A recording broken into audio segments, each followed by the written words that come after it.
Tá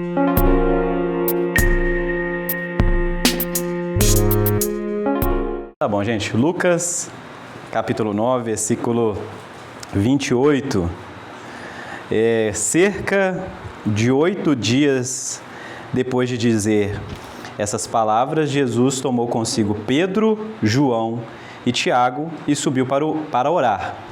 Enquanto orava, a aparência do seu rosto mudou e a sua roupa tornou-se branca e resplandecente. E 2 homens falavam com ele, a saber, Moisés e Elias. Eles apareceram em glória e falavam da partida dele, que estava para acontecer em Jerusalém. Pedro e os que estavam com ele haviam sido vencidos pelo sono. Despertando, porém, viram a sua glória e os 2 homens que estavam com ele. E quando estes se afastavam dele, Pedro disse a Jesus: Mestre, é bom estarmos aqui. Façamos 3 tendas, uma para ti, uma para Moisés e outra para Elias, mas sem saber o que dizia. E enquanto ele ainda estava falando, veio uma nuvem que os cobriu, e ao entrarem na nuvem ficaram com muito medo. E da nuvem saiu uma voz que dizia: Este é o meu filho, o meu eleito, a ele ouvi. Depois que se ouviu a voz, Jesus ficou sozinho, e eles se calaram, e durante aqueles dias não contaram a ninguém nada do que viram. Eu vou dar só um stop por aqui para cá, ó. Só para não... Que texto, hein? Vocês perceberam aí as riquezas dos detalhes aqui? Depois desses dias, versículo 28, cerca de 8 dias depois de dizer estas palavras. Que palavras são essas? Vocês lembram que a nossa igreja, Mateus 16, 18, fala sobre a confissão de Pedro, E Jesus dizendo para Pedro que ele edificaria a sua igreja e as portas do inferno não prevaleceriam contra ela. É o significado, viu? Missão 16, 18 é isso. Vai lá, abre lá Mateus 16, lê do 13 ao 20 lá que você vai entender. E o 18 é a grande ênfase que a gente considera ali. Mas isso acontece também em Lucas, Alguns versículos para trás aqui. Mais uma vez, essa mesma situação, Lucas vai dar alguns detalhes aí também, vai contar essa mesma história. E é o acontecimento onde Jesus pergunta para os seus discípulos, quem as pessoas dizem que eu sou? E aí Pedro, por inspiração do Espírito Santo, fala: Tu és o Cristo, o Filho do Deus vivo.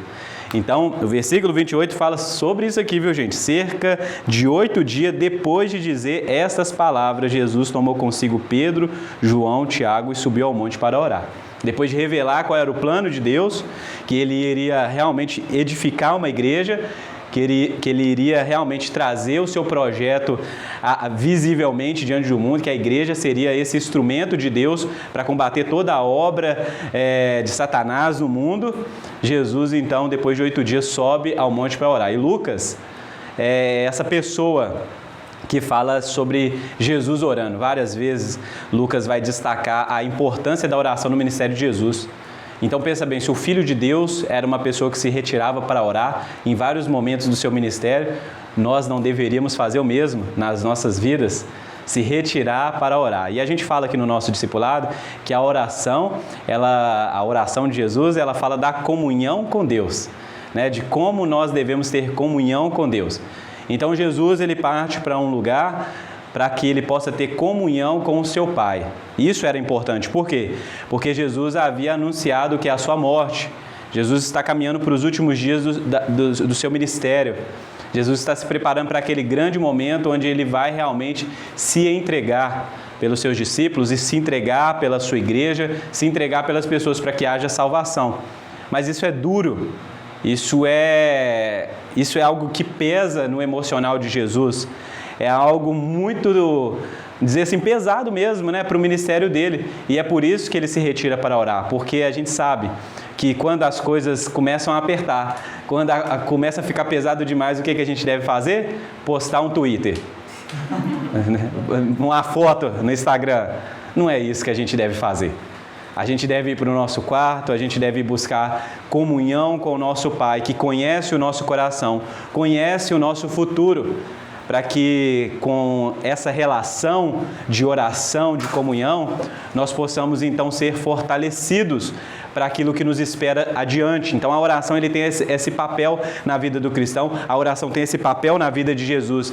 É como se Jesus estivesse se preparando espiritualmente, emocionalmente, para os momentos que vão se seguir na história, para os momentos terríveis que o esperam, porque Jesus ele veio com um propósito, que é morrer. Que é, claro, fazer discípulos, falar sobre o reino de Deus, curar, libertar, mas Jesus vem com uma missão muito clara, que é nos substituir. Porque o pecado, ele é isso, ele nos coloca numa condição terrível. Nós não conseguimos salvar a nós mesmos, mas Jesus sim pode nos salvar. Mas para que isso aconteça, ele precisa passar pela morte. Ele precisa sofrer o nosso castigo para que nós possamos ser inocentados. Então Jesus está se preparando para esse grande e terrível momento da sua vida. E para isso ele vai orar. Escolhe ali 3 dos seus discípulos. Talvez os seus discípulos mais íntimos. Jesus tem muitos discípulos, né? Tem 70 discípulos, tem 12 discípulos e dos 12 discípulos ele tem 3 discípulos. Pedro, João e Tiago. São os discípulos próximos de Jesus. Então, realmente não há acepção de pessoas no reino de Deus, mas parece que Jesus tem pessoas mais íntimas, ou, né?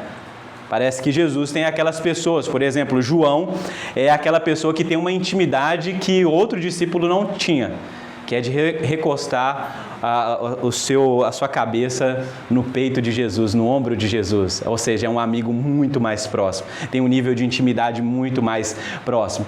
Mas está aqui Pedro, João e Tiago. Pedro, João e Tiago foram orar com Jesus. Jesus está orando de noite. Eles dizem que Jesus subiu em um monte, né, para orar, que era uma montanha mesmo, a localização melhor.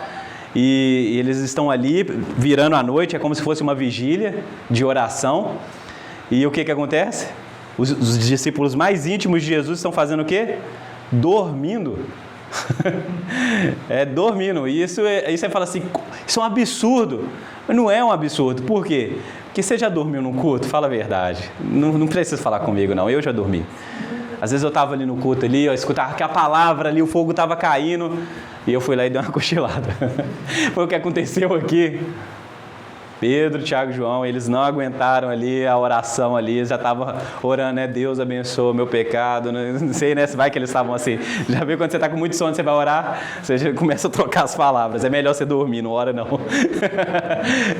Então eles estavam aqui no momento de oração, mas os 3 discípulos, eles adormecem, eles estão sonolentos, e é justamente nesse momento que algo extraordinário acontece. A transfiguração de Jesus, o seu rosto muda, a sua veste muda, a glória de Deus é manifesta em Jesus, no Filho, a glória do Pai no Filho. E aí eles acordam, porque não há como você continuar dormindo.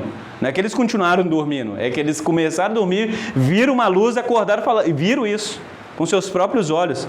A face de Jesus sendo transformada, a sua roupa começando a brilhar. E a palavra aí para transfigurou, né? Vamos ler versículo por versículo aí, ó, 29.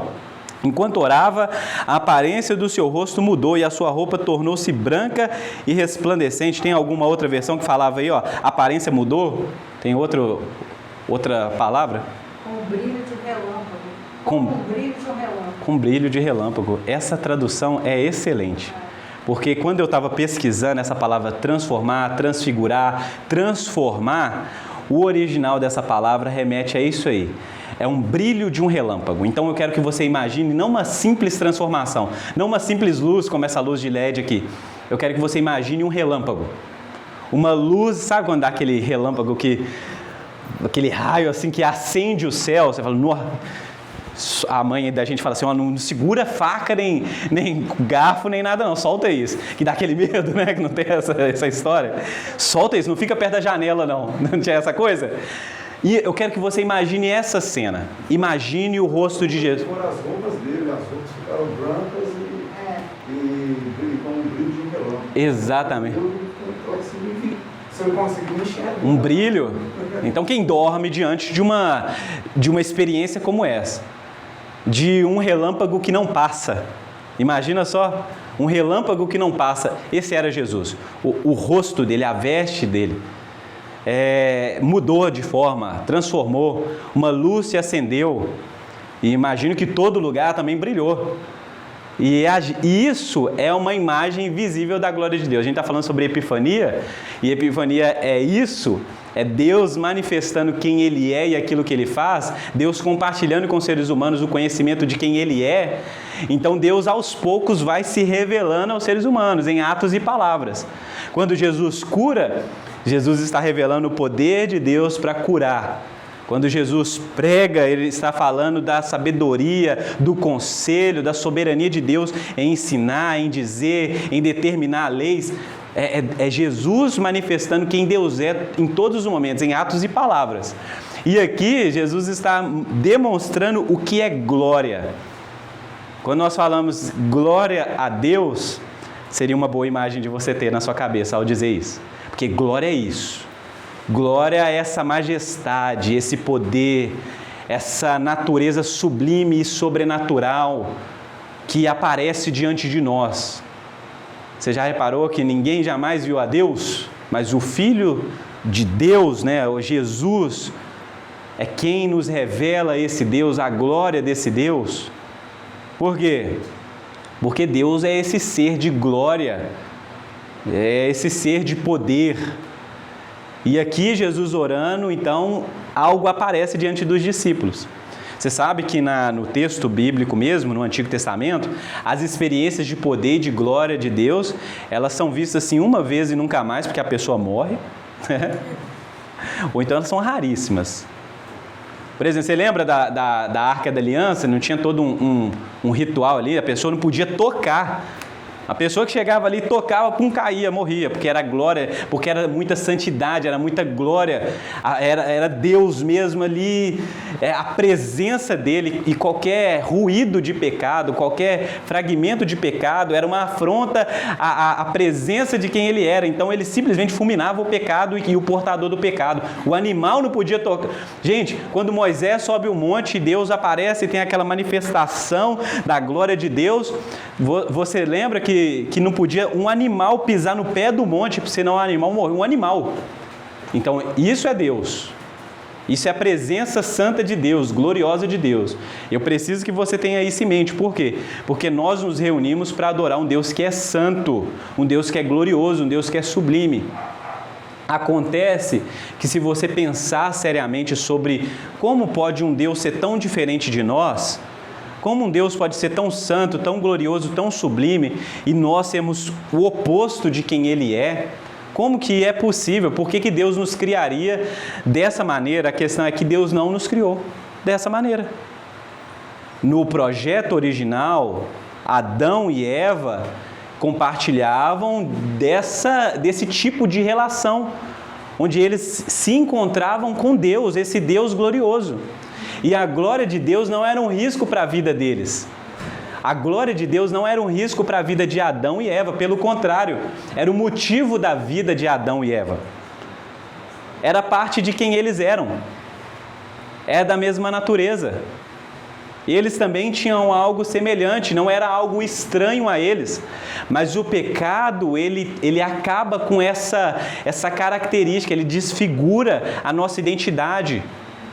Ele tira de nós essa relação com a glória de Deus, com quem Deus é, com a sua santidade, e a gente começa então a ter uma relação estranha com Deus. Mas eu quero te dizer uma coisa, nem sempre foi assim. Nem sempre foi assim, porque no projeto original, Adão e Eva se encontravam com Deus como Ele é. E isso não era um risco de morte, um perigo iminente.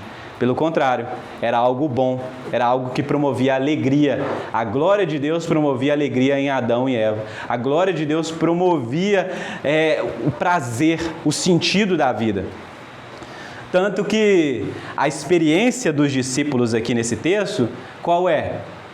É de que quando acontece isso com Jesus, sua face muda, quando a sua roupa muda e aparece dois homens, e o texto vai dizer que é Moisés e Elias, e daqui a pouco a gente entra nisso aí, e de repente uma glória envolve eles, que se não bastasse toda essa cena acontecendo, ainda tem glória de Deus, uma nuvem.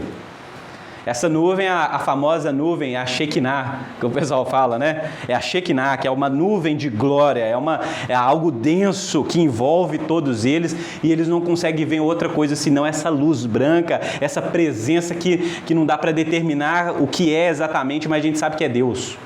É Epifania. Tá vendo? Qual que é a conclusão lógica de Pedro? Não vamos deixar isso acabar, não. Porque pensa bem, se você vive essa experiência de estar diante de Deus, a santidade de Deus, a glória de quem Ele é, e saber que os seus pecados, eles são uma ameaça à santidade de Deus e que Deus não tolera pecados. Mas você está diante de Deus e você não morreu. Você está diante de Deus e você não foi pulverizado como acontecia antigamente. A conclusão lógica é o seguinte: qual que é a sua conclusão lógica? Eu quero morar aqui. E eu não quero que isso acabe. Porque eu fui criado para isso. Se eu fui criado para isso e agora eu tenho a oportunidade de estar diante dessa glória e não morrer, então é aqui que é o meu lugar, aqui que eu devo ficar. É aqui que eu quero ficar, é aqui que... Vamos fazer uma tenda para Moisés, uma para Jesus, outra para Elias, para isso aqui não acabar. Essa é a experiência mais extraordinária da minha vida. Essa é a experiência mais extraordinária que eu já vivi. Eu estou diante de Deus. Eu estou diante de Deus, eu estou diante da glória de Deus. E eu não fui morto, isso só significa que existe o quê? Perdão de pecados diante dessa glória. Porque Ele não olhou para o meu pecado. Porque se Ele houvesse olhado para o meu pecado e condenado o meu pecado em mim, eu não estaria aqui. Você consegue perceber? Olha só a série de acontecimentos que estão nesse texto. É uma coisa muito extraordinária. E o texto tem essa vontade de nos mostrar isso mesmo, de abrir os nossos olhos para o sobrenatural, para a grandeza de quem é o Deus que nós adoramos todos os domingos. É esse Jesus que você entregou a sua vida. Esse Jesus é glorioso. Ele não é simplesmente um homem, um camponês. Ele é Deus, Deus de Deus, luz da luz. É isso que o catecismo, o credo niceno vai falar. Que Ele é Deus de Deus, luz da luz, ou seja, ele tem a mesma natureza de Deus, Ele não é simplesmente um homem. Os historiadores vão até concordar que Jesus existiu e foi um grande homem, um grande sábio nos tempos lá do primeiro século, mas Ele não se limita a isso. Ele é Deus aqui, andando com pecadores, é Deus convidando pessoas para seguir a Ele, restaurando, salvando, perdoando, é Deus em carne e osso, é Jesus. Isso é epifania. Epifania é isso. Epifania é quando você fala, Deus está aqui, Deus está diante de mim. Versículo 30, lê aí comigo. E 2 homens falavam com ele, a saber, Moisés e Elias.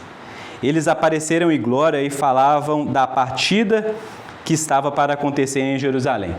Agora, é interessante que o Elias havia sido transladado. O que é isso?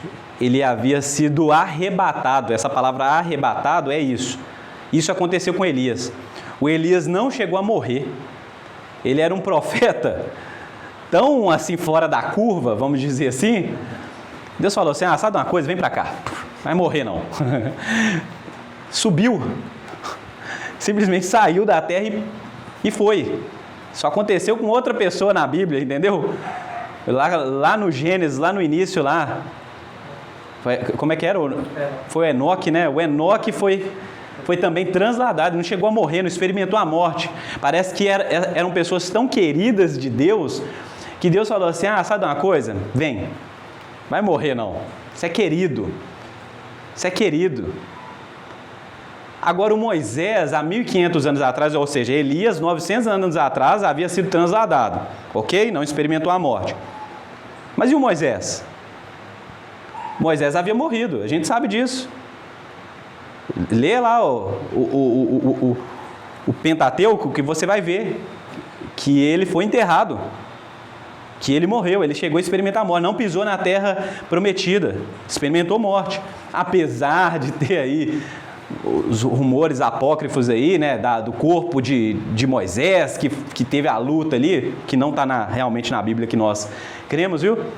O relato bíblico é que Moisés morreu. Agora a pergunta que eu vou te fazer aqui é a pergunta de $1 milhão. Quem está assistindo também pode responder aí, é um tema bom para você estudar. Como Moisés e Elias estão diante de Jesus se Moisés já havia morrido? É fantasma? É fantasma? É fantasma de Moisés e é o corpo de Elias? Porque não pode ser fantasma de Elias se Elias morreu. É fantasma? Quem está ali?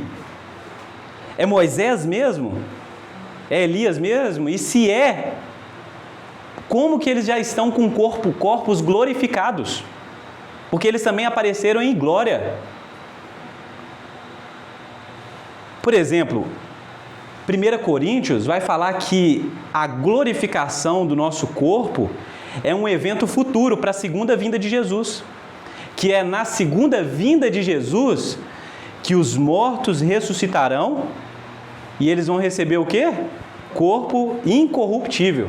Aquilo que é corruptível, aquilo que se deteriora, vai receber o quê? Poder de Deus e vai se tornar então incorruptível. E aí nós seremos transformados. O corpo será revestido de glória. Agora me explica aí. É uma explicação, tá bom? Que é uma dúvida minha também. Como Moisés pode estar presente, glorificado, ressuscitado, antes mesmo de isso acontecer no nosso tempo? A gente não sabe. A questão é isso. O texto não deixa claro. Mas a resposta está em Deus. É para que a gente perceber como que Deus não participa desse tempo. Esse tempo, tipo assim, quantos anos você tem? 30, 40, 50, sei lá, quantos anos você tem? Você vive no tempo. Deus é atemporal. Lembra que esse Deus glorioso, Criador dos céus e da terra, ele não vive condicionado a essa realidade nossa. Jesus se coloca nessa realidade. Jesus se coloca no tempo. O Filho de Deus se vive 30 anos, 33 anos. Mas lembra que antes de existir tempo, antes de existir uma poeira de matéria nesse universo, Deus já era Deus. Por isso que Deus é eterno. É isso que a Bíblia está tentando nos mostrar nesses versículos, nessas passagens que são grandes demais para a nossa compreensão. É perfeitamente possível, e aqui eu abro aspas, porque isso é a minha opinião, não é o que o texto diz exatamente, e aí você tem que fazer essa diferenciação aí, ter essa maturidade, tá bom? E aí é minha opinião de que é perfeitamente possível uma brecha, uma fenda do tempo se abrir, onde futuro, passado e presente se encontram diante da transformação do rosto de Deus. A gente tem visto isso nos filmes agora, né? Trabalhando essas noções de tempo. Como pode? Então, na minha opinião, e aí fica gravado, né? Mas me parece isso, de que Elias e Moisés, do futuro de todas as coisas prontas, glorificado, eles dão uma passada nesse momento onde Jesus ora, para conversar sobre a morte de Jesus, porque esse é o motivo do texto. O motivo do texto não é essa teoria que eu acabei de falar com vocês, de que não existe tempo. Nesse lugar da glorificação, não existe mais tempo, não existe início e fim, existe glória, eternidade. E eternidade está fora do tempo, tá bom? Quando você pensa assim, quando eu morrer, quando vier, quando eu nascer, quando eu aparecer no céu, em que tempo que eu vou estar? Você não vai estar em tempo, você vai estar em eternidade. Não existe meio, fim. Você vai estar em algo que não acaba. Que o princípio é Deus, que a gente não sabe determinar o princípio, é mistério, certo? Então é perfeitamente possível, e Deus pode fazer isso, de dar um antegosto da eternidade diante dos discípulos. E os discípulos observam isso tudo de fora. Porque imagina só eles fazendo a conta também, como que Moisés, morto, está ressuscitado aqui, e glorificado, e Elias também glorificado, onde que ele arranjou esse corpo? Onde que ele arranjou essa glória? E Jesus aqui, então os discípulos estão assistindo essa cena e tentando deduzir. Tanto que a conclusão do texto é que ninguém falou sobre isso depois. Eles ficaram assim, eles manteram entre eles. E talvez é isso que acontece quando a gente realmente tem uma experiência com Deus. Quando a gente tem uma experiência verdadeira com Deus, pouco se tem a dizer. Gente que fala demais. Ah, eu encontrei com Deus, Deus me disse isso, Deus me falou aqui dali. Provavelmente não encontrou com Deus nada. Provavelmente imaginou, sonhou aqui, ó, gogó. Porque se você encontrar com Deus, se Deus te falar algo de verdade, você vai sentar numa cadeira, você vai fazer assim, ó. Como é que é? Então é isso? E aí você vai processar a notícia, processar a informação, processar o encontro, discernir, falar como que isso se aplica na minha... Meu Deus, eu estava buscando essa resposta. Você não sai falando, você não sai agitado, você não sai, por quê? Porque você encontrou com Deus. E encontrar com Deus não é encontrar com um amigo qualquer, que você fala, encontrei e aconteceu. Não, você encontrou com Deus. Então, se você leu a Bíblia e a Bíblia fez sentido para você, falou, não, isso aqui foi Deus que falou comigo, hein? Isso aqui foi escrito para mim, foi agora, para esse momento. Eu li no exato momento que isso aqui fez sentido para mim. Isso é um encontro epifânico aqui com as Escrituras, né? Normalmente a gente medita, a gente fala assim, como assim? Você pensa seriamente sobre aquilo dali. E os discípulos, eles não se conversou sobre aquilo dali, não se contou sobre aquilo dali nos dias seguintes. Eles simplesmente estavam tentando o quê? Digerir essa experiência, porque é grande demais. Aqui tem muita coisa. Fechei a minha aspa sobre a questão do tempo, tá bom? É a minha teoria. Mas o que o texto diz, o que a Bíblia diz é o seguinte, que o assunto da conversa não era o tempo. O assunto da conversa era o quê? A morte de Jesus em Jerusalém. É como se eles estivessem conversando entre si sobre a morte de Jesus em Jerusalém. E aí o assunto específico a gente não sabe o que é, mas era a morte de Jesus em Jerusalém. Isso era algo importante. Era algo importante. No meio da oração isso faz sentido, era algo importante. Agora presta atenção aqui no que eu vou falar. O que é Moisés? É a representação simbólica de Moisés. O que Moisés representa na história de Israel? Representa a lei. Moisés é quem recebe no mesmo momento, você lembra bem? Moisés recebe os 10 mandamentos. O que acontece com Moisés? A face de Moisés também recebe ali uma glória de Deus. A glória de Deus em Moisés fica ali impregnado na face de Moisés. Aí Moisés então dá a lei para o povo, mas Moisés colocava um véu no rosto. Por que Moisés colocava um véu no rosto? Eu pensava assim, porque a glória é demais, a pessoa não ia suportar. Mas o próprio Paulo vai dizer depois que é o seguinte, que a glória na face de Moisés, ela ia o que? Se esvaindo. E Moisés coloca um véu na sua face, por quê? Para as pessoas não perceberem que a glória está acabando. Lê isso em Paulo, para você ver. Então ele vai ali, ele fala que o pessoal vê brilhando, depois ele tira. Então vai soltando aos poucos. Isso. Mas olha só, é extraordinário, porque Moisés é essa pessoa que recebe a lei, e Moisés é o legislador de Israel. Então toda a lei está baseada em Moisés. E os profetas, a gente tem como um dos seus maiores representantes quem? Elias. E quando aparece isso no Novo Testamento, você vai ler a lei e os profetas, as pessoas estão se referindo ao quê? Ao Antigo Testamento, à Bíblia hebraica. O que o texto está dizendo aqui? Que Moisés e Elias estavam diante de Jesus, conversando sobre a sua morte em Jerusalém. O que o texto está dizendo para nós? Qual a interpretação lógica desse texto? É que a lei e os profetas, o Antigo Testamento, ele dá testemunho e ele aponta para esse momento da morte de Jesus em Jerusalém.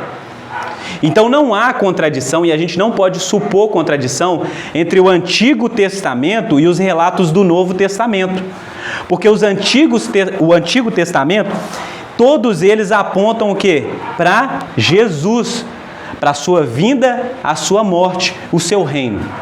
Então não há contradição.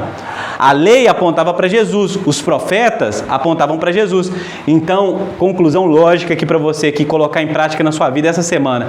Leia o Antigo Testamento e encontre essas placas, essas setas, esses outdoor apontando para Jesus. Leia Êxodo e encontre Jesus. Leia Salmos e encontre Jesus. Leia Isaías, Jeremias, leia os profetas menores e encontre Jesus. Essa é a mensagem, de que na transfiguração de Jesus, na manifestação da glória de quem Ele é, Ele tem a lei e os profetas testemunhando essa glória. É como se houvesse uma progressão de perfeição. Moisés e a lei é algo extraordinário. Os profetas foi algo extraordinário que aconteceu. Deus dava palavra para pessoas, pessoas convocavam o povo de Israel a arrependimento, prometia sobre o reino vindouro, sobre o Messias que vem. Mas em Jesus se completa, se conclui as promessas, todas as coisas fazem sentido. E aqui nós temos esse momento onde todo o Antigo Testamento, tanto a lei quanto os profetas, estão testemunhando a transfiguração, a glória em Jesus. Elas dão testemunho em Jesus. É isso aqui que o judeu não conseguiu compreender até agora, o judeu não convertido, tá bom? O judeu não convertido, que ainda espera o Messias, não conseguiu perceber que a lei mosaica e os profetas, todos eles deram testemunho de um homem que já veio há 2000 anos atrás. Então eles ainda estão esperando ele vir, o Messias chegar. Porque eles não conseguiram olhar para a sua Bíblia, a Bíblia hebraica, e perceber que todas essas promessas da vinda do Messias, elas fazem sentido na aparição de Jesus, no nascimento de um bebê. Nos sermões, nas curas, nos milagres, na morte, na ressurreição, eles não conseguem encontrar esse sentido. Mas o que é crer? O que é ter fé? Essa fé salvadora? E aqui que a gente determina o que é fé que salva do que é fé simplesmente histórica.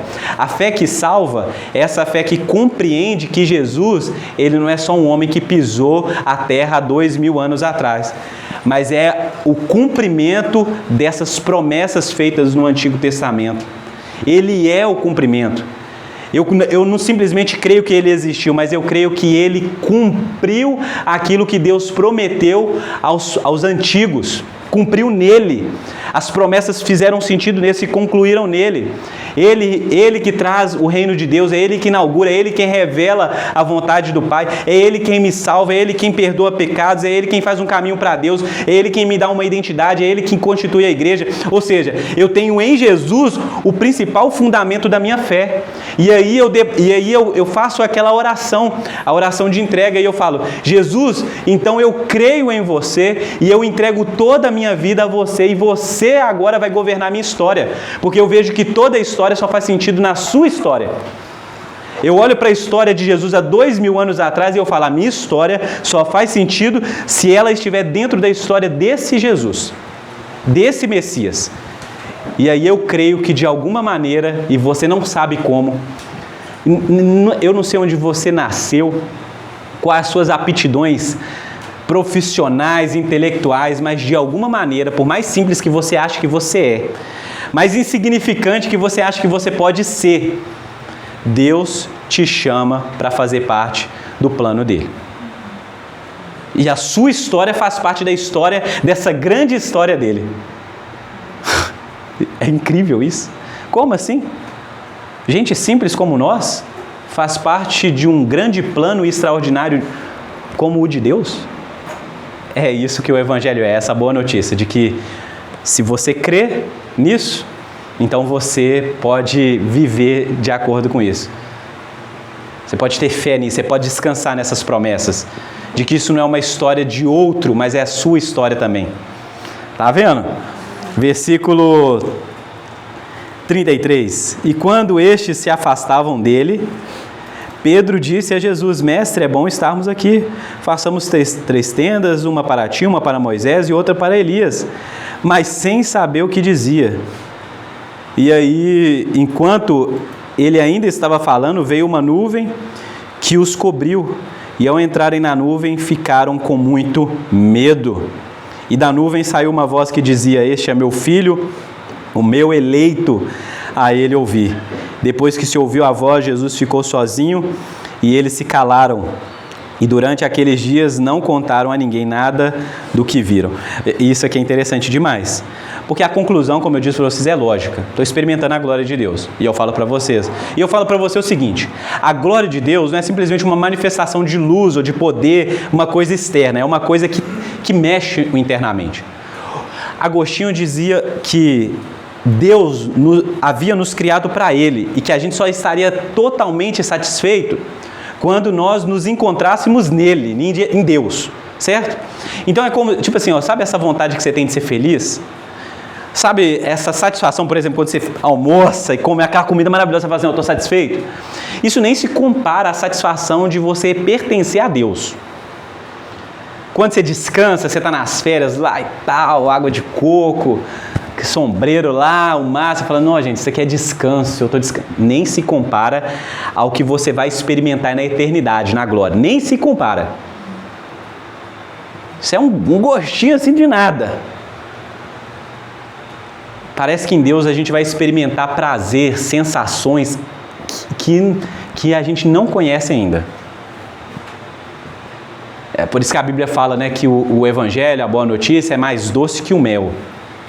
Mais doce que o mel. Então, ela vai usando essa linguagem de prazer, de descanso, de satisfação em Deus.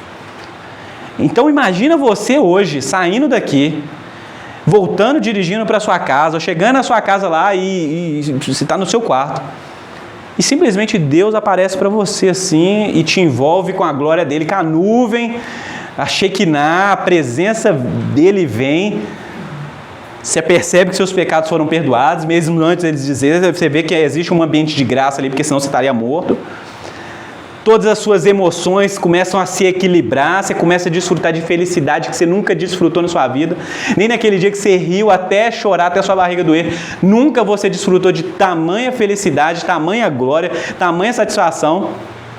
Você não sentiu fome, você não vai sentir sede, você não vai sentir sono, você vai estar plenamente perfeito, envolvido em prazeres eternos. Qual que é a lógica? Eu não quero voltar para a realidade que eu estava, não, insônia, ansiedade, depressão, medo. A segunda-feira meu chefe vai me cobrar que você quer voltar para um ambiente desse? A guerra lá não sei aonde, vai que esse negócio chega aqui, o dólar vai aumentar, a gasolina. Você quer viver num ambiente desse? Depois de experimentar aquilo que só os anjos experimentam, você vai querer voltar para a realidade? Então, logicamente, você quer ficar naquele lugar, ou você quer que aquele lugar esteja aqui, porque o céu invadiu a terra. Agora o céu está aqui, se é possível viver com o céu aqui, por que não? Tolice. O Lucas vai fazer questão de relatar que o Pedro não sabia o que ele estava propondo, porque o Pedro estava propondo um lugar de conforto antes da hora. Porque se eu faço tenda aqui agora, significa que eu me coloco dentro dessa bolha de glória, e somente eu desfruto dessa bolha de glória. Somente eu. E isso é egoísmo. E isso é egoísta. A gente se encontrar com a glória de Deus, a gente desfrutar de prazer em Deus, de satisfação em Deus, de alegria de ser salvo, da eternidade, de ser amigo de Deus, das palavras de Deus, e a gente falar, vamos morar aqui. Vamos nos fechar em 4 paredes. Tolice. Porque a gente sabe que a grande missão que nós temos, e é o motivo de nós estarmos vivos ainda, é que nós temos que levar essas palavras para todas as pessoas da terra.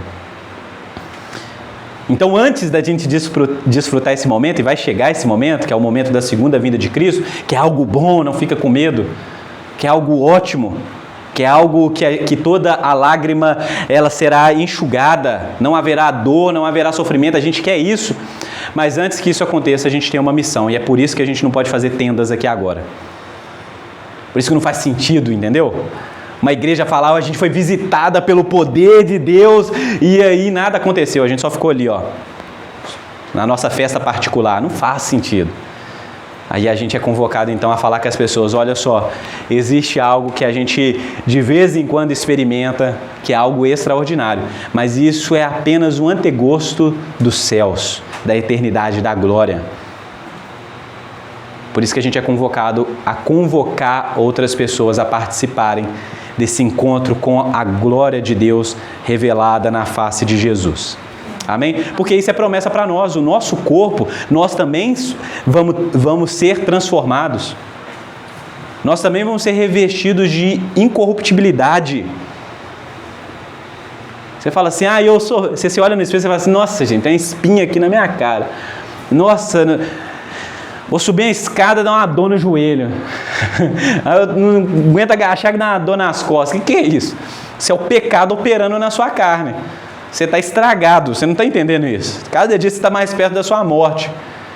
Isso é um sinal claro de que o pecado, que é algo espiritual, tem efeitos no natural. Agora, a salvação, que é algo espiritual, ela também tem efeitos no natural, naquilo que é visível, aquilo que a gente consegue tocar. Tanto que a roupa, ela foi mudada. Ela recebeu ali um elemento de glória. Está entendendo? Não é uma luz que bateu na roupa e a roupa refletiu. É a roupa também. Aconteceu alguma coisa, mudou a matéria ali, a química. O que aí aconteceu? A gente não sabe. A gente sabe que é isso que vai acontecer na segunda vinda de Cristo, quando nós formos o quê? Ressuscitados, se a gente houver morrido, e glorificado. Faz sentido para você? Agora perceba bem que quando a nuvem envolve os discípulos de Jesus e Elias e Moisés se afastam, né? Eles vão, já acabou o propósito deles aqui, eles estavam aqui para dar o testemunho. Agora o que permanece? Jesus e os discípulos. E aí Jesus e os discípulos, e aí vem uma voz. Então aquele ambiente de temor, e é temor e tremor, porque você está diante de Deus. Não existe essa coisa da pessoa falar assim, Deus não sei o que, não, você está diante de Deus. Você não precisa ter medo de morrer, mas você tem que ter tremor e temor, de que você está diante de Deus, não está na presença de um Zé Ninguém. É aquele que criou o universo com a sua palavra, é poderoso, é santo, mas você está diante dele. E o que ele fala? Esse é o que? O meu filho, o meu eleito. Deus o Pai dá testemunho de Deus o Filho para os seus discípulos. Os céus confirmam que Jesus não é simplesmente um homem, mas é o que? O eleito, é o escolhido a ele ouvir. Os profetas, a lei, eles dão um testemunho claro sobre quem é Jesus, sobre a sua missão. Eles falam sobre Jesus, mas perceba bem a ênfase do Pai no Filho. A ele ouvir. Escute Jesus. Aprenda com Jesus. Jesus agora que é o seu mestre. Jesus agora é quem te ensina. Jesus agora é quem diz o que é ser feliz, o que é ser bem-aventurado, o que é sofrer, o que é padecer, o que é justiça, o que é vida familiar, o que é vida social. Escute Jesus. Escute Jesus, porque Ele é o eleito de Deus. É Ele quem é o mestre. Moisés era o legislador da lei, mas Jesus é a palavra, é a própria lei. Elias era um grande profeta e falava aquilo que ele ouvia de Deus. Mas agora Deus não fala mais por meio de profetas, Ele fala por meio do seu Filho. Está vendo? Então Jesus é o centro do nosso culto, da nossa vida. Não é desmerecer ninguém, não é ser anacrônico, não é falar Moisés não serve para nada, Elias. Eles servem sim, eles dão testemunho do Cristo. Então os nossos olhos devem estar em quem? Em Cristo. Nós somos evangélicos, protestantes, e a característica nossa é o seguinte: entre nós e Deus só existe um intermediador, que é Jesus. A gente não pede ninguém para orar por nós, nem pastor. Você pode vir aqui, Tiago, ora por mim aqui, que eu não sei o quê, eu posso orar pela sua vida, mas nunca coloque um intermediador, achando que a minha oração, ela é melhor, ela vai mais no ouvido de Deus do que a sua, que você pode orar a Deus direto. Você pode falar com Jesus direto. Você não precisa de alguém intercedendo por você, de falar, eu vou te substituir. Você não ora bem, eu oro no seu lugar. Porque a sua oração ela não tem efeito, mas se eu entrar nessa causa com você, a minha oração faz efeito na sua. Que isso, gente? Isso não é coisa de cristão. Isso é outra religião, tá bom? A gente não pede santo, imagem, pessoas, pastor, apóstolo, profeta. Ninguém tem um acesso mais garantido a Deus. Todos nós, por meio de Jesus Cristo, temos acesso a Deus. Nós oramos a Deus em nome de Jesus Cristo, pelo poder do Espírito Santo. E a sua oração pode ser escutada. Eu não sei orar como Tiago, não sei falar como Tiago, não importa. Você sabe falar, você abre a sua boca, você fala com Deus com as suas palavras e Deus vai te ouvir. Amém? Amém. Isso não significa você falar assim, ô irmão, ora por mim aqui, a gente está orando. Não é isso que eu estou dizendo, tá bom? Não é pedir ajuda em oração.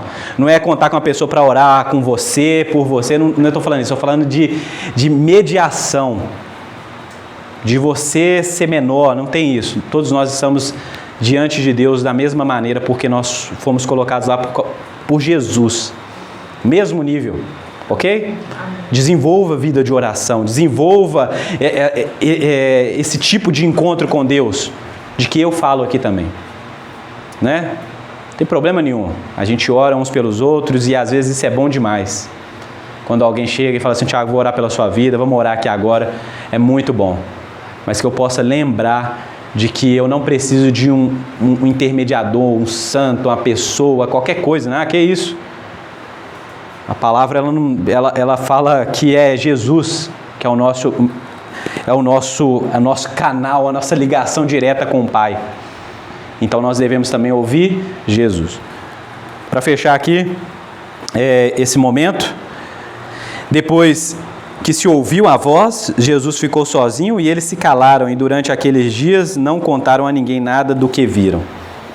Então eu queria explicar mais uma coisa sobre a oração. Oração é falar com Deus, mas você também deve calar diante de Deus. Isso também é oração, tá bom?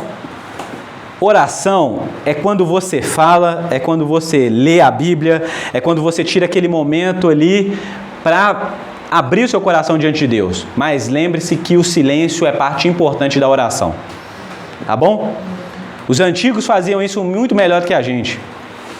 Tinha momentos na igreja, antigo, estou falando 100 anos, 200 anos, que tinha as orações silenciosas.